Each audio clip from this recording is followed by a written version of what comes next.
What's up, fellow zombie slayers? This is Damian Hunter back with another video. In this video I'm going to talk about the Wasteland Wars and some tips and tricks that I've learned through the sister game, which is Puzzles and Conquests, which is made still by 37 Games. And that's also where my stronger account is. So I'm going to kind of hop back and forth between the two to kind of get the points across that I need to, and we'll go from there. So first off, I just want to say Wasteland War is where you protect the Zenith Tech Hub. Now, what happens if you lose the hub? If you lose the hub, that means all of the taxes that that are taken from your resource pool as you transmit resources between people goes to the state that holds your Zenith. So in that respect, it's kind of prioritizing to hold your own. And if you want to get extra resources, you try and steal another one. Now, the downside to stealing another Zenith is that once this one is over and the following Valiant Conquest is over, you will get paired up. So what that means is that you'll likely face a much stronger pair of states than you have been facing recently. So, what are some of the tactics that you can use to help defend your Zenith? So the primary tactic that we use in Puzzles and Conquest, which again is the same game, just different icons and names, is we bring all of the top players into the strongest alliance with the most tech points. And what I mean by tech points is if you go into your alliance page and go to Alliance Tech, whichever one has the most tech to support the different troop types is really the one you want to be the one to lead. Now, this method throws out any kind of personal gain, so everybody's kind of got to be on the same page and willing to kind of participate as a team versus individuals. Now, the advantage of this is again, you have all of the top players in your state in one alliance, and then none of the turrets will be attacking the center. So, speaking of that, the way Zenith Tech Hub works is that if the turrets are manned by a different alliance, they will attack the alliance in the center, and eventually the troops in the center will die and the timer will reset. So, it's kind of a priority to protect your turrets as well as your center. Now, you can let one of the turrets go if you need to for casualty and kill points, because one of the downsides to Wasteland War is that there is not a lot of space for all of the players in your state to actually get points for within the same alliance.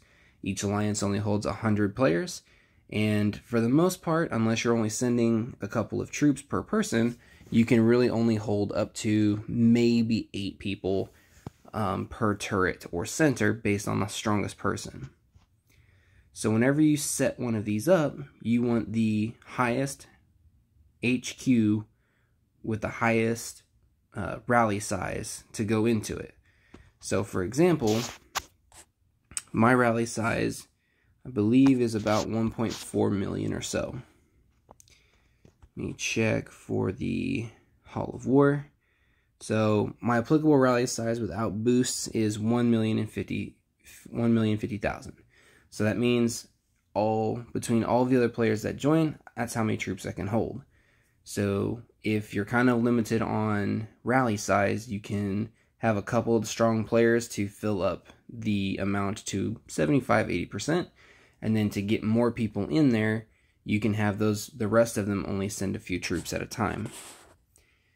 Now, in order to determine, and why it's also important for the strongest alliance with the best tech to be the lead on this, is because within the tech you have united allies. So this increases your rally member limit for the turrets in the center. So if I remember from our last one, I think we have 22 or 24 slots per each piece. Now granted, that's just how many players that it can physically hold with the tech that we got. But if you don't have the troop size, the rally size to match the amount of troops that 22 people send, then 22 people can't fit. So it's kind of a toss-up. And you just have to decide which is better for what you want. So one of the other tactics that I've seen people do that I do not much care for myself is people will kind of flood the curse land around the turrets as what you see here. Now, what this does is the concept behind this is to force players away from the turrets and not get an easy march. However, one of the key things to remember about the curse land is if you get attacked on the curse land with your HQ and you lose, you will be automatically random ported somewhere on the map. And if you have troops in the tower, or the turret, excuse me, well, number one, you cannot shield, and number two, if you get beat in a fight, your troops will get auto-ported out with the HQ. So this tactic is good for the alliance members of the state and alliances that aren't actually going to be in the towers. So in my opinion, the best way to do this is to kind of fill it out more towards the edge to where you force them into a kill zone, and then you can basically set them in for a crossfire. Now, one of the things to keep in mind is that if you're sitting on the edge of the curse land, like King Dink here, you cannot be even remotely on it. So more like Queen Bee, she's just off the curse, so she can't be touched during Wasteland Wars. However, if King Dink's shield drops, he can be hit. And if he loses, he will be auto-ported. Now I'm going to go ahead and switch over to Puzzles and Conquest to kind of show you a good layout for how we do it over there.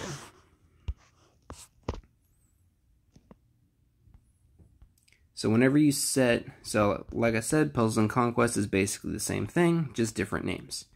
So whenever you set up an altar or set up a turret for zombies, you want to balance out your troops. So it doesn't matter which of the three types leads, as long as you try and balance it out. So, for example, in the Western altar right now, I am the lead, and I'm using my archers.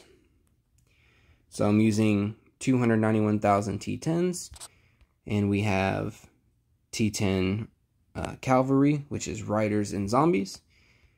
And then we have some T9 infantry, some T9 horses, cavalry, and some more T9 ranged. So the main weakness for this altar right now is we don't have a super strong infantry or fighter component. But hopefully we don't get hit with too hard of a fighter, because we have one set of T10 horses that can protect us, hopefully.